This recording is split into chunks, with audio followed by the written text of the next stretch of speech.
পূর্ণ প্রাণ প্রাণেশ হে। কবি শ্রী শঙ্খ ঘোষের স্মৃতিতে আজকের এই ভিডিওর আলোচনা। ভিডিওর বিষয়টা কি?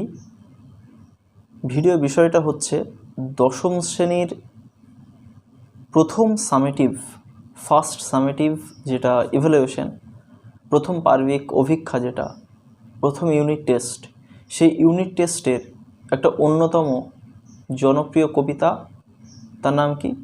আয় আরও বেঁধে বেঁধে থাকি। কবিতার কবি হলেন শঙ্খ ঘোষ। শঙ্খ ঘোষ সম্পর্কে যাই বলা হোক না কেন, সেটা নিতান্তই কম বলা হয়। এই কিছুদিন আগে 21 এপ্রিল 2021 2021 সালের 21 এপ্রিল শঙ্খ ঘোষ মারা গেলেন।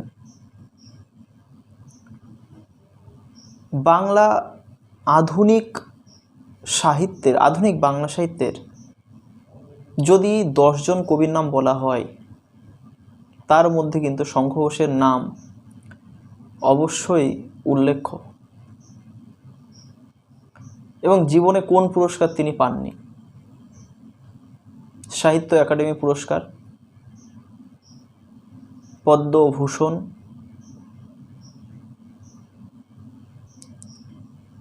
এছাড়াও অনেক সারা জীবনব্যাপী তিনি অনেক পুরস্কারে পুরস্কৃত হয়েছেন। তো আমরা চলে যাব কবিতার লাইন বাই লাইন আলোচনায়। এই কবিতাটি, আজকের কবিতা আয় আরও বেঁধে বেঁধে থাকি, এই কবিতাটি তার যে কাব্যগ্রন্থ থেকে নেওয়া হয়েছে সেটার নাম কি? সেটার নাম হচ্ছে জলই পাষাণ হয়ে আছে। কাব্যগ্রন্থের নাম জলই পাষাণ হয়ে আছে। তো কবিতাটি শুরু হচ্ছে, আমাদের ডান পাশে ধস, আমাদের বাঁয়ে গিরিখাত, আমাদের মাথায় বোমারু, পায়ে পায়ে হিমানির বাঁধ, আমাদের পথ নেই কোনো, আমাদের ঘর গেছে উড়ে। তো আমাদের ডান পাশে ধস, আমাদের বাঁয়ে গিরিখাত, আমাদের মাথায় বোমারু, পায়ে পায়ে হিমানির বাঁধ। এই আমাদের যে কবি বারবার বলছেন, এই আমাদেরটা কাদের? বন্ধুরা, এই আমাদের হচ্ছে সমাজের যে নিচু স্তরের লোকজন, খেটে খাওয়া লোকজন, যারা দিন আনা দিন খাওয়া এইভাবে নিজেদের জীবন অতিবাহিত করেন, দিন মজুর, ক্ষেত মজুর, জন দিয়ে জীবিকা চালানো যেসব লোকজন সমাজের নিচু স্তরে, সেই সমস্ত লোকেদের কথাই কিন্তু এখানে বলা হয়েছে। তারাই হচ্ছেন এখানে আমাদের। এবার কবি যেহেতু আমাদের বলছেন, তার মানে কিন্তু কবিও নিজেকে, যতই তিনি উঁচু স্তরের একজন কবি হন না কেন, নিজেকে এই আমাদের এর মধ্যে ঢুকিয়ে ফেলেছেন বা নিহিত করে নিয়েছেন। এই সমস্ত নিচু স্তরের লোকেদের সঙ্গে নিজেকে মিশিয়ে ফেলেছেন। না হলে তো তিনি আমাদের লিখতেন না, তাদের লিখতে পারতেন বা তোদের লিখতে পারতেন, তিনি আমাদের লিখলেন। তো আমাদের ডান পাশে ধস, আমাদের বাঁয়ে গিরিখাত। ধস নিশ্চয়ই তোমরা জানো, যেটা পাহাড় থেকে অতিরিক্ত যদি জল, যদি পাহাড়ের উপরের দিকে যদি জল বেঁধে যায়, বা জলের কারণে অতিরিক্ত ভারী বৃষ্টির কারণে যদি উপরের কোনো বস্তু আর কি, বা পাথরের চাই বা পাথরের টুকরো যদি ভারী, সেটা বা অনেক বড়, সেটা যদি নিচের দিকে নেমে আসে, মোটামুটি এই বিষয়টাকেই কিন্তু ধস বলা যায়। তাছাড়াও ভূমি ধস হতে পারে, মাটি ধসের নিচে নেমে যেতে পারে, এরকম বিষয়, এগুলোকে কিন্তু ধস বলা হয়, যেটা মানে অভিকর্ষের টানে যেটা উপরের থেকে নিচের দিকে নেমে আসে, সেটাই কিন্তু এখানে ধস বলা হয়। তারপরে আমাদের বাঁয়ে গিরিখাত, গিরিখাতটা নিশ্চয়ই জানো তোমরা। গিরি মানে কি পাহাড়, আর খাদ মানে নিশ্চয়ই বুঝতে পারছো যে যেখান থেকে পাহাড়টা ঢালু হয়ে একেবারে নিচে নেমে যাচ্ছে, এই বিষয়টাকে গিরিখাত বলা হয়। সেটাও খুব একটা মানে সহজে যাওয়ার কোনো জায়গা নয়, যে জায়গা সহজে অতিক্রম করা যায় এরকম জায়গা কিন্তু গিরিখাত নয়। গিরিখাত অতিক্রম করা খুবই কঠিন বা করা যায় না। তো এরপরে আমাদের মাথায় বোমারু। বোমারুটা কি? বোমারু হচ্ছে এক ধরনের বিমান, যে বিমান যুদ্ধকালে বোম নিক্ষেপ করতে পারে, সেই বিমানকেই বোমারু বিমান বলা হয়। পায়ে পায়ে হিমানির বাঁধ, হিমানি মানে বরফের, আর বাঁধ মানে নিশ্চয়ই বুঝতে পারছো একটা উঁচু কোনো ভূভাগ বা উঁচু একটা মানে উঁচু একটা কোনো বাঁধ নিশ্চয়ই তোমরা বুঝতে পারছো, দেয়াল আর কি, পাঁচিল টাইপের। তো এই কথাগুলো তিনি কেন ব্যবহার করছেন? ডান পাশে ধস, ডান দিকে ধস, বাঁ দিকে গিরিখাত, তারপরে মাথার উপরে বোমারু চলছে, হিমানির বাঁধ রয়েছে পায়ের নিচে, এইসবগুলো তিনি কেন বলছেন? তিনি এইসবগুলো বলতে চাচ্ছেন যে সাধারণ মানুষের, বারবার তো তিনি আমাদের বলছেন, আমাদের উল্লেখ করছেন, সাধারণ মানুষের যাওয়ার না কোনো জায়গা নেই। তারা না যেতে পারে বাঁ দিকে, না যেতে পারে ডান দিকে, না পারে উপরে আকাশে যেতে, না পারে মাটির নিচে বা মাটির কাছাকাছি, মাটি সংলগ্ন অঞ্চলে বা মাটি সংলগ্ন জায়গায় থাকতেও তারা পারে না। অর্থাৎ বলা হচ্ছে যে, বলা হয় 10 দিক, এই 10 দিকের বা 10টি দিকের, যদিও এখানে 4টি দিকের মাত্র উল্লেখ করা আছে, তো দিক তো আসলে 10টা বলা লাগে না। তিনি 4টে দিকের মাধ্যমে বুঝিয়ে দিচ্ছেন যে তাদের 10 দিকে যাওয়ারই কোনো রাস্তা নেই, সব দিকের রাস্তা বন্ধ। এই কঠিন অবস্থাটার কথাই তিনি এখানে বোঝাতে চেয়েছেন। আমাদের পথ নেই কোনো, আমাদের ঘর গেছে উড়ে। আমাদের পথ নেই কোনো, আমাদের ঘর গেছে উড়ে। তো এইসব সাধারণ মানুষদের সত্যি কোনো পথ থাকে না। যদি তাদের জীবনে একবার সমস্যা নেমে আসে, কঠিন বাস্তব সমস্যার মুখোমুখি যদি তারা হয়, কেমন সমস্যা? ঠিক এরকম পরিস্থিতি যে যখন বাদিকে ধস বা বাদিকে গিরিখাত, ডান পাশে ধস, মাথার উপরে বোমারু বিমান, পায়ের নিচে হিমানির বাঁধ, এইরকম যখন অবস্থা হয়, তখন সত্যি এইসব মানুষের কোনো যাওয়ার কোনো পথ থাকে না, যে পথ দিয়ে যাবে। কারণ 10 দিকেই তো তার রাস্তা বন্ধ, সে যাবে কোন দিক দিয়ে? সব রাস্তায় তাদের জন্য ক্লোজ, বন্ধ করে দেওয়া হয়েছে। কারা বন্ধ করে দিয়েছে? সমাজের উঁচু স্তরের প্রাণী বা মানুষরা, যারা এদেরকে শোষণ করে নিজেদের স্বার্থ সিদ্ধি করে। আমাদের ঘর গেছে উড়ে,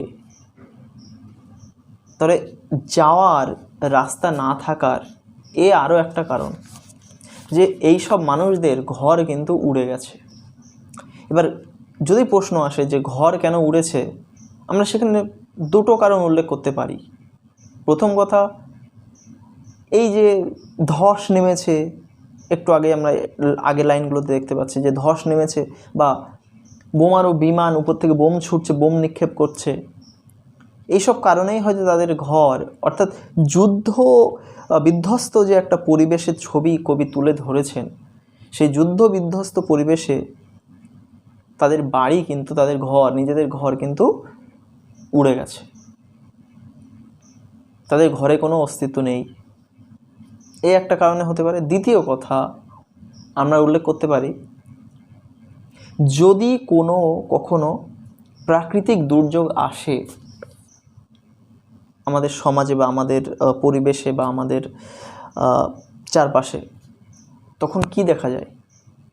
ভালো করে লক্ষ্য করে দেখবে, তোমরা দেখতে পারবে যে সমাজের নিচু স্তরের যে সমস্ত লোকেরা, যারা হয়তো তাদের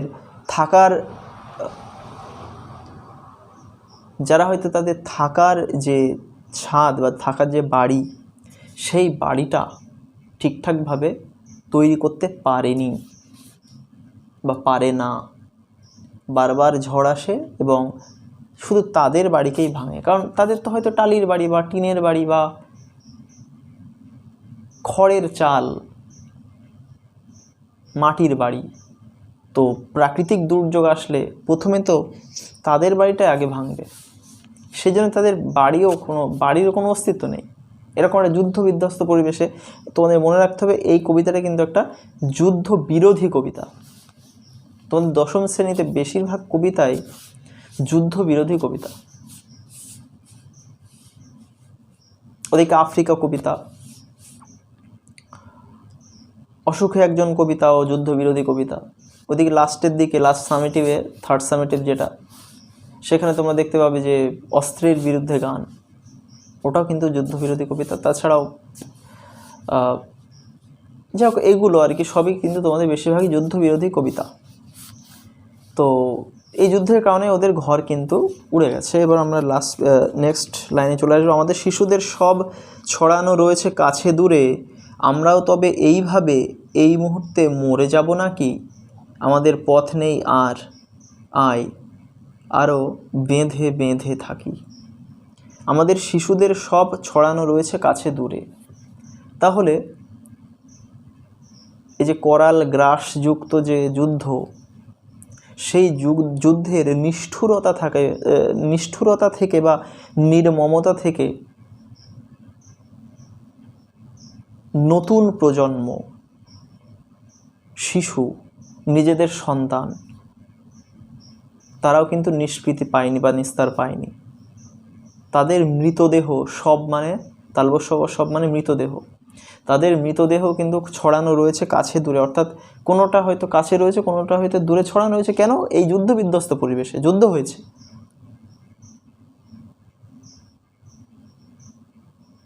এই যুদ্ধের কারণেই তাদের লাশ, তাদের মৃতদেহ হয়তো কাছে দূরে ছড়ানো রয়েছে। সেই জন্য কি আমরাও তবে এইভাবে এ মুহূর্তে মরে যাব নাকি? তবে কথাটা ব্যবহার করা হয়েছে, লক্ষণীয়। তবে সংশয় বোঝাচ্ছে, সংশয়বাচক শব্দ পরীক্ষায় আসে যে তবে কথাটা ব্যবহার করার কারণ কি? তবেটা হচ্ছে সংশয় প্রকাশ করছে যে আমরাও যে মরে যাব কি না, এই সংশয় কিন্তু এই তবে শব্দটার মাধ্যমে তিনি বোঝাতে চাচ্ছেন। আর আরেকটা বিষয় কি, যে আমরাও তবে এইভাবে কথাটা কেন ব্যবহার করছে? এইভাবে বলতে শিশুদের মতো, অর্থাৎ যে সমাজে শিশুদেরও অস্তিত্বের কোনো ঠিক নেই, যে শিশুরাও বাঁচবে কি মরবে। কারণ শিশুদের আমরা ঈশ্বর হিসেবে তুলনা করি বা ঈশ্বর হিসেবে আমরা গণ্য করি। আমরা সমস্ত বাধা থেকে তাদেরকে সরিয়ে রাখতে চাই। একটা সুস্থ স্বাভাবিক মানুষ বা সৎ মানুষ, তারা কিন্তু শিশুদের সবসময় সমস্ত বাধার থেকে আগলে রাখার চেষ্টা করে, সে নিজের সন্তানই হোক বা যে সন্তানই হোক না কেন। সেই জন্য কারণ কি, আমরা শিশুদেরকে অনেকটা ঈশ্বরের সঙ্গে তুলনা করি, যে শিশুদের মধ্যে হয়তো ঈশ্বর বাস করে। তো সেই যে সমাজে বা যে যুদ্ধের পরিস্থিতিতে বা যে দেশে শিশুদেরও কোনো নিরাপত্তা নেই, তাহলে সেখানে আমাদের বলতে এই সমস্ত নিচু স্তরের লোক কিংবা যারা অপেক্ষাকৃত বয়স্ক, শিশুদের থেকে যাদের বয়স বেশি, তো তারা বলছে যে শিশুরা তো মারা গিয়ে এখানে ওখানে পড়ে আছে, তাহলে আমাদেরও কি জীবন সংশয়, আমাদেরও কি প্রাণ এইভাবে আস্তে আস্তে হারিয়ে যেতে বসবো আমরা, আমাদের প্রাণ সংশয় বোঝাচ্ছে এইভাবে। অর্থাৎ শিশুরা যারা সব থেকে সুরক্ষিত থাকার কথা, তারা তাই এখানে মরে পড়ে আছে, তাহলে আমরা তো কে না কে। তাহলে আমাদের পথ নেই আর, আই আরও বেঁধে বেঁধে থাকি। পরিস্থিতিটা বোঝার চেষ্টা করো বন্ধুরা তোমরা, যে শিশুরা মারা যাচ্ছে, সেখানে এই সমস্ত মানুষদের যেহেতু জীবনের নিরাপত্তা নেই, তাই তাদের কাছে একটাই পথ আছে, বেঁধে বেঁধে থাকতে হবে, ইউনাইটেডলি থাকতে হবে, ইউনিট হয়ে থাকতে হবে, একত্রে থাকতে হবে। কারণ এই সমস্ত মানুষদের, এই নিচু স্তরের মানুষদের, এরাও যদি নিজেদের মধ্যে ঝামেলা শুরু করে, নিজেরা একত্রিত না হয়ে, তাহলে একেতেই এদের প্রাণ সংশয়ে রয়েছে, তার উপরে যদি নিজেরাই গৃহযুদ্ধ বাঁধিয়ে দেয়, তাহলে তো কোথায় উড়ে চলে যাবে, এদের কোনো অস্তিত্বই থাকবে না। তাই এরা বলতে যাচ্ছে, এই যে পরিস্থিতি সমাজের উঁচু স্তরের মানুষরা এই নিচু স্তরের মানুষের যে পরিস্থিতির মধ্যে এনে দিয়েছে, এই পরিস্থিতি থেকে নিষ্কৃতি পেতে হলে বা টিকে থাকতে হলে, না মরতে হলে বেঁধে বেঁধে থাকতে হবে। বেঁধে বেঁধে থাকার অর্থ হচ্ছে একত্রিত হয়ে থাকা, একজোট হয়ে থাকা, এটাই বেঁধে বেঁধে থাকার অর্থ। আমরা চলে আসবো নেক্সট স্ট্যান্ডায়। আমাদের ইতিহাস নেই, অথবা এমনই ইতিহাস, আমাদের চোখ মুখ ঢাকা, আমরা ভিখারি 12 মাস। আমাদের ইতিহাস নেই, খুব সিগনিফিক্যান্ট একটা কথা। আমাদের বলতে কাদের? এই সেই সমাজের নিচু স্তরের লোকেদের, এদের কোনো ইতিহাস নেই, স্বাভাবিক ব্যাপার। ইতিহাসে কখনো এই সমস্ত নিচু স্তরের মানুষদের উল্লেখ থাকে না। আমরা তাজমহল শাহজাহান বানিয়েছিলেন সেটা জানি, কিন্তু শাহজাহান কি নিজের হাতে তাজমহল বানিয়েছেন? সেটা কিন্তু না। কারা বানিয়েছে? সমাজের সেই নিচু স্তরের শ্রমিকরা। কিন্তু আমরা কেউ সেই শ্রমিকের নাম জানি? একজন শ্রমিকেরও নাম জানি বা খোঁজ রাখি না, কারণ ইতিহাসে তাদের স্থান হয় না। এই সমস্ত নিচু স্তরের লোকেদের স্থান ইতিহাসে ঠাঁই পায় না। সেজন্য কি, অথবা এমনই ইতিহাস, অথবা তাদের যেটুকু ইতিহাস বইতে ঠাঁই পায়, সেটা কেমন? লজ্জার ইতিহাস। এই যে আমাদের চোখ মুখ ঢাকা, আমরা ভিখারি 12 মাস, সেই যে ইতিহাসটুকুও তো ইতিহাস বইতে হয়তো স্থান পায়, সেটা কি? যে ওদের চোখ মুখ ঢাকা, লজ্জায় অপমানে চোখ মুখ ঢেকে যাচ্ছে, যে এতটাই অসহায়, নিজেদের অস্তিত্ব টিকিয়ে রাখতে তারা অক্ষম। এরকম লজ্জার ইতিহাস, এটা কিন্তু ইতিহাস বইতে ঠাঁই পায়। আমরা মে দিবসের যে শ্রমিকদের মৃত্যু হয়েছিল, সেই সমস্ত শ্রমিকদের কথা কিন্তু আমরা জানি, সংঘবদ্ধভাবে তাদের ইতিহাস কিন্তু আমরা জানি, কিন্তু পার্টিকুলার এক এক করে হয়তো জানি না, কিন্তু সংঘবদ্ধভাবে অনেক সময় আমরা ইতিহাসে তাদের এই নিচু স্তরের লোকেদের ঠাঁই আমরা দেখতে পাই, বা নিচু স্তরের লোকেদের উল্লেখ আমরা দেখতে পাই সংঘবদ্ধভাবে, কখনো আলাদা আলাদাভাবে নয়। তো আমাদের চোখ মুখ ঢাকা, আমরা ভিখারি 12 মাস। তাহলে তাদের অবস্থা কীরকম? তারা 12 মাসই ভিখারি। কারা হয়? যারা সব কিছু হারিয়ে সর্বশান্ত হয়ে লোকের দৌড়ে দৌড়ে ভিক্ষা প্রার্থনা করে বেড়ায় বা সাহায্য প্রার্থনা করে বেড়ায়, তাদেরকে ভিখারি বলা হয়। তো এই সমস্ত মানুষরা যুদ্ধে সব কিছু হারিয়ে তাদের এখন ভিখারির মতোই অবস্থা।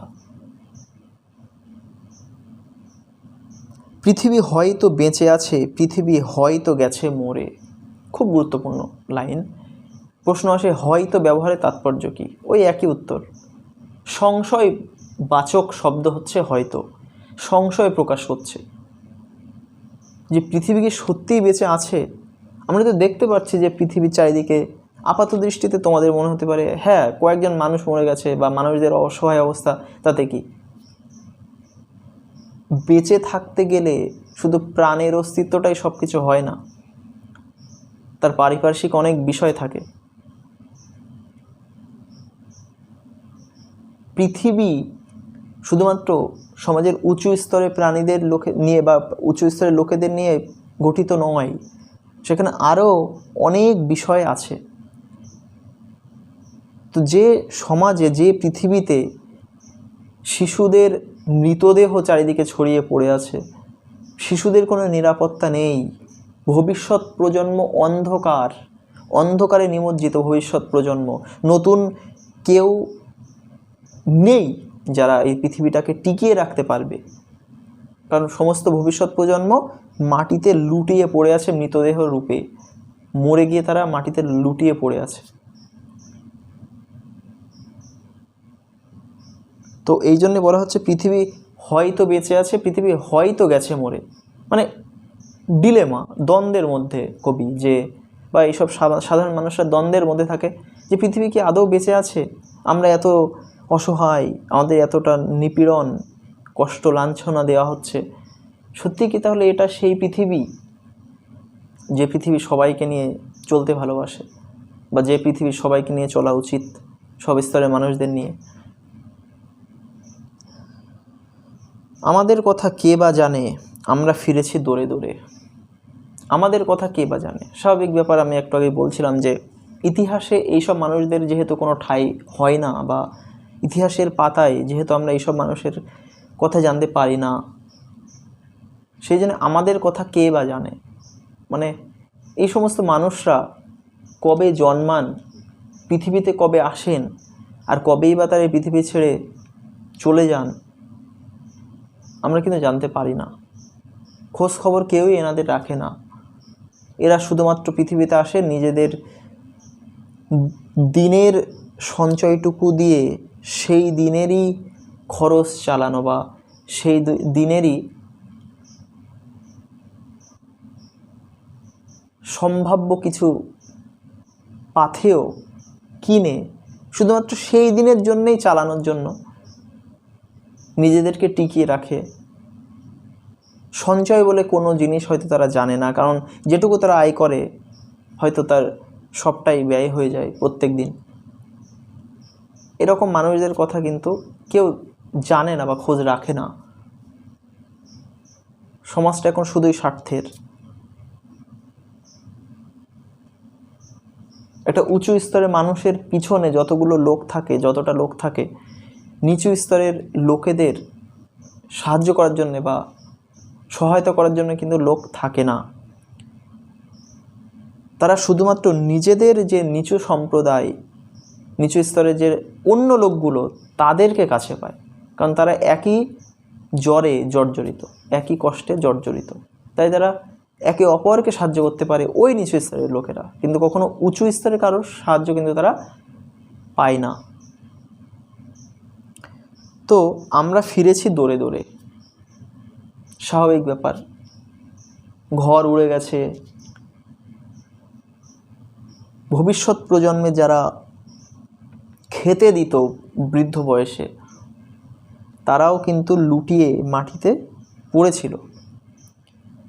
তো যখন তাদের বয়স হয়ে যাবে, তাদের তো ভিক্ষা করা ছাড়া কোনো উপায় থাকবে না, কারণ দৈহিক পরিশ্রম করারও তাদের ক্ষমতা থাকবে না, বা একজন মানুষের বয়স হয়ে গেলে তার সন্তানরা তাদেরকে দেখাশোনা করেন, সেই সন্তানও লুটিয়ে মরে পড়ে আছে। তো এই সমস্ত লোকেদের অন্যের দরজায় গিয়ে ভিক্ষা করা ছাড়া, ভিক্ষাবৃত্তিকে বেছে নেওয়া ছাড়া অন্য কোনো উপায় কিন্তু তাদের কাছে অবশিষ্ট না থাকাটাই স্বাভাবিক।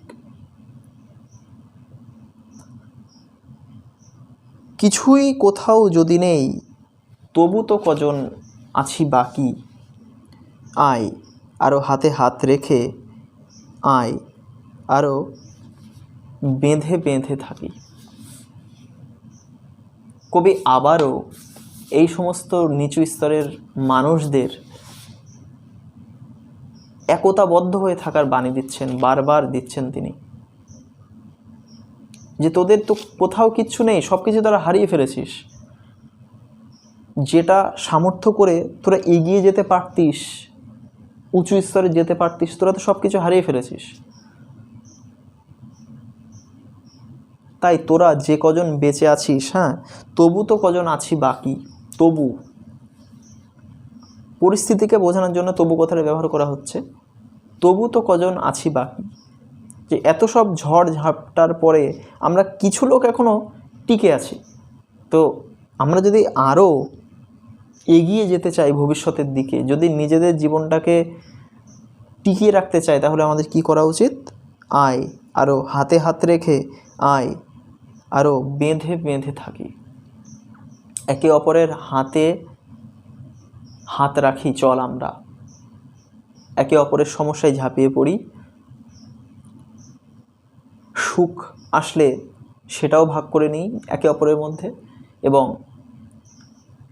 চল আমরা একসঙ্গে বেঁধে বেঁধে থাকি, একতাবদ্ধ হয়ে থাকি। এই একটা প্রশ্ন আসে যে আয় আরও বেঁধে বেঁধে থাকি কথাটি এই কবিতায় কতবার ব্যবহার করা হয়েছে?